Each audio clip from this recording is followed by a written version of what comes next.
곳이 어디지?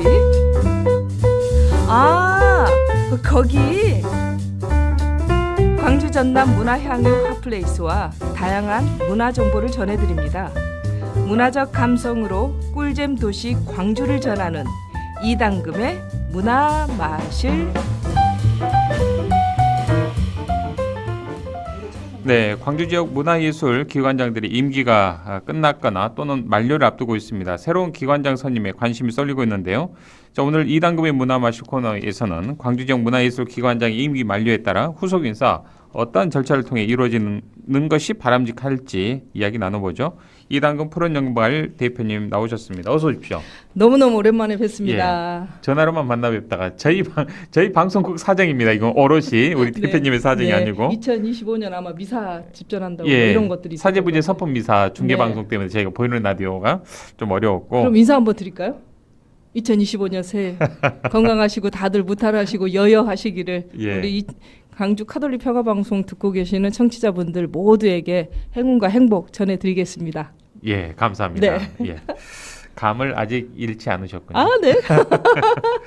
자, 앞서 말씀드린 것처럼 광주 지역 문화예술 공공기관장들의 임기가 네. 공교롭게 거의 비슷한 시점에 지금 끝났거나 또 끝날 예정인 분들이 꽤 많더라고요. 네, 보니까 맞습니다. ACC 국립아시아문화 전당장, 또 전당재단 대표이사, 시립미술관장, 비엔날레 대표이사, 굉장히 굵직굵직한 자리인데요. 네. 예, 좀 이슈가 되고 있습니다.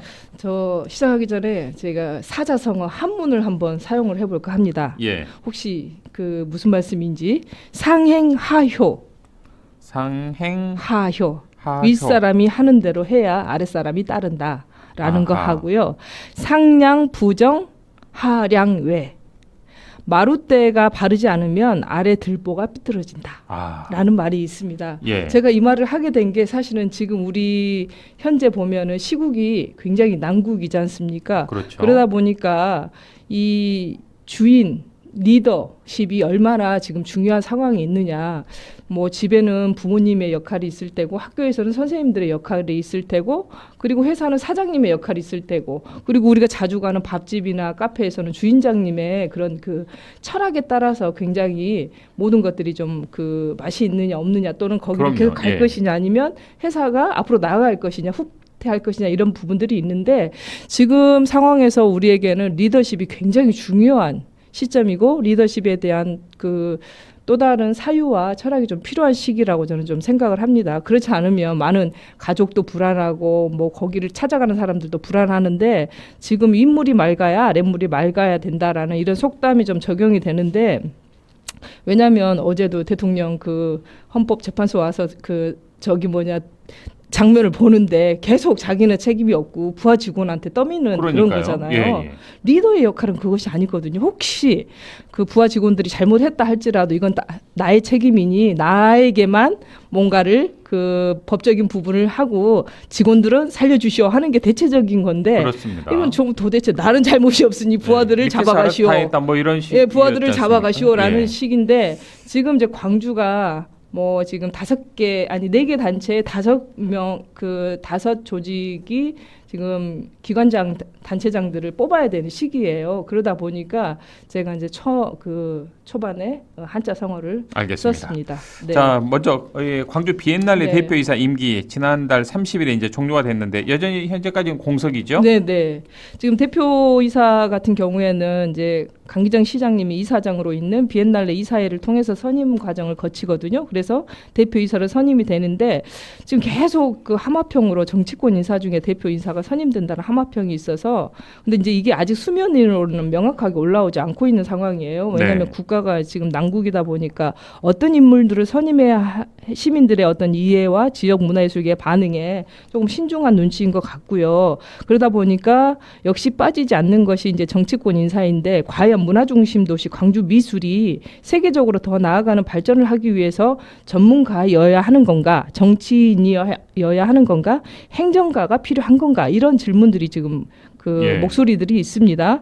뭐 지금 당장 뭐 12월 30일 날 임기가 만료가 됐는데 1월 달 이제 거의 마무리가 돼가고 있는 상황에서 시간 끌기일 것인지 아니면 진심으로 이제 30주년 역사를 지닌 거기에 걸맞는 인사를 선임하기 위해서 깊은 고민을 하고 있는지 이거에 지금 아마 좀 네. 신중한 것 같긴 합니다. 굵직한 기관 단체 그 수장 자리인 만큼 심중에 둔 인사를 적재적소에 배치하는 것에 대한 고민이 깊을 수밖에 없다라는 예. 생각이 들지만 참 그런 우려와 함께 이런 목소리들이 다양하게 있더라고요. 네. 네. 자, 이번에는 광주 시립미술관장 한번 볼까요? 네. 1차 공모까지는 이제 신청을 다 끝났고 네. 서류서 마치고 2차 지금 전형을 앞두고 있네요. 네, 이달 19일에 임기가 만료됐습니다. 예. 그래서 시립 관장 공모가 이미 진행이 되고 있었고 그 다수의 후보군들이 접수를 했다고 해요. 그리고 서류 심사를 통해서 이제 2차 인터뷰를 진행해서 2명의 후보를 시장한테 올리면 시장이 선임하는 이런 과정을 거치게 되는데 지역 미술계에서 지금 계속 꾸준히 지적하면서 성명서까지 발표를 했잖아요. 인사 검증을 공정하게 해라, 투명하게 해라, 그리고 전문성과 도덕성 그리고 리더십을 갖춘 인물을 선임해야 한다면서 제발 정치적인 인사라든지 보훈 인사로 광주 미술을 퇴보시키지 말아달라는 게 우리 지역 문화예술계들의 목소리이기도 합니다. 네. 자, 그런데 문제는 이번에 관장 공모 조건이 좀 바뀌었다는 목소리가 있더라고요. 어떻게 네, 바뀐 겁니까? 시립미술관장 임명을 위해서 조례를 변경했다고 했는데 조례 변경 이틀 만에 공모에 참여한 인사가 있다고 알려지면서 경실련이 14일날 성명서를 발표를 했어요. 그래서 이제 이에 대해서 시 관계자가 뭐 지난해 12월 18일날 개정한 광주시 행정기구 설치 조례 시행 규칙이 통상적인 조직 개편에 관한 사항이라면서 시립미술관장 공모와는 아무 관련이 없다라고 해명을 했어요. 근데 이제 통상적으로 평소와는 다르게 규정을 좀 바꾼다라는 것은 누군가를 위한 어떤 그 조건을 맞추기 위한 예. 그런 그 하나의 장치가 오해를 아닐까라는 불러오기 십상이죠. 그렇죠. 예, 그래서 공모를 그 앞두고. 규정이 만약에 바뀐 대로 공모자가 선임이 된다면 이거에 관한 연관성은 좀 이제 뭐 오비 일학이라고 뭐 까마귀 날자 배 떨어진다라는 것처럼 우연의 일치가 있을 수는 있지만 네. 또 해명이 필요한 그 상황인 것 같습니다. 그래서 이것 또한 주변에 이제 미술 관계자들이 비엔날레 30년이고 시립미술관도 30년이거든요. 그러면 전 세계적으로 광주 미술계가 확장되어야 하는 아주 중요한 시점이고 그런 만큼 전문성을 가진 인물에 대한 요구가 당연한 것이기에 제발 이 지역 미술계 목소리를 좀 많이 들어주셨으면 좋겠고 현재 상황이라면 이런 부분에 대해서 지금 뭐 좀 난국이긴 하지만 네. 신중하고 굉장히 좀 현명한 대안이 필요한 것 같습니다.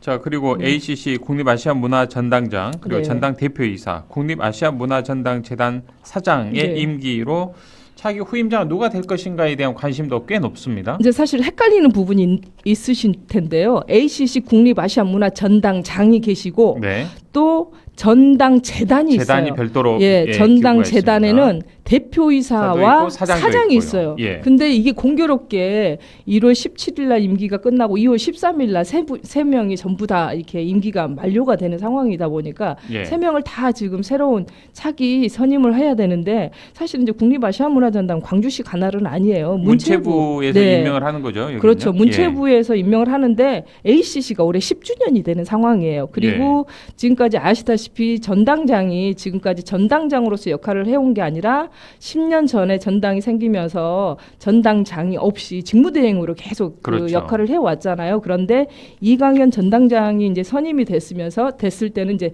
전당장이라는 공식적인 명칭을 쓰고 이제 3년간 활동을 하셨는데 그래서 어느 정도 이제 그 ACC에 대한 정체성을 가지고 활발하게 활동을 하셨다라는 게 되게 또 열심히 주변에 하셨다는 좀 평가는 받고 주변에 있습니다. 평가가 예. 있습니다. 그런 시점에서 지금 아하. 올해 10주년 행사를 해야 되는 거고 10주년의 어떤 성과라든지 미흡한 부분이라든지 미래 발전을 향한 방향성을 제시를 해야 되는데 새로운 전당장이 이제 오게 되는데 이게 공석이 길어지면 또 다시 어떤 블랙홀에 빠지지 않겠느냐라는 예. 거고 전당이 지금 창제작 연구 교류라든지 뭐 네트워크 콘텐츠 개발을 하고 그 전당 재단에서는 이 콘텐츠된 상품을 유통시키고 그다음에 활용하는 방안들을 고민을 하는데 지금 잘 만들어지고 있거나 지금 만들어 가야 될 상황에서 이런 수장 자리가 좀 빨리 선임이 돼서 그렇죠. 제대로 이 역할을 이어갔으면 좋겠는데 이 자리도 지난번에 전당재단 대표이사나 사장의 경우는 전문성이 없는 사람으로 선임이 됐다고 저희들도 이 방송에서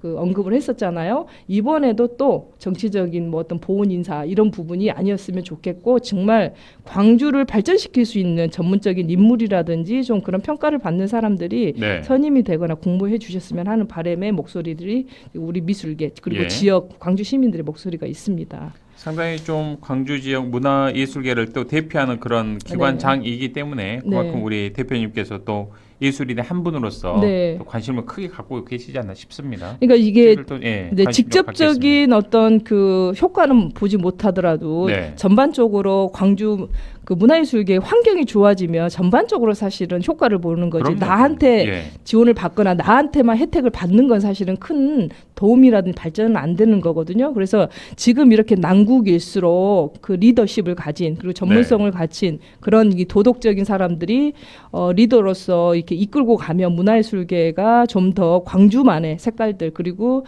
또 문화예술이 가지고 있는 창의적인 이런 부분들을 펼쳐나갈 수 있을 거라. 네. 그래서 지금 타산지석으로 반면교사로 지금 이 우리나라의 그 현 시점에서 보고 있는 이 시점하고 광주시의 이제 문화예술 기관장 단체장의 리더십을 이끌 수 있는 사람들이 오기를 정말로 네. 간절히 바라고 있습니다. 정말 그 자리에 네. 합당하신 그런 분들이 오시면 네. 오셔서 관련된 또 활동하시고 정책을 펴시면 굉장히 또 우리 예술인분들도 적극적으로 지지하고 함께 마음을 보탤 거 아니겠습니까? 그러니까 지금 예, 우리 그런, 윤석열 대통령이 못하는 게 소통이 안 되는 거잖아요. 소통이 안 되잖아요. 사실 예. 여기 문화예술 기관 단체장들이 오시면 소통을 먼저 하셨으면 좋겠어요. 그러니까요. 소통이 예. 안 되니까 자꾸 이게 안에서만 좋은 거 만들어도 우리는 모른단 말이에요. 네. 이게 이제 그 광주 예술을 살리자면 먼저 소통을 해주셨으면 좋겠다라는 말씀을 드려봅니다. 알겠습니다. 네. 오늘 말씀 여기까지 듣겠습니다. 고맙습니다. 네, 고맙습니다. 자, 지금까지 이당금 푸른장국 마을 대표와 함께 이야기 나눴습니다.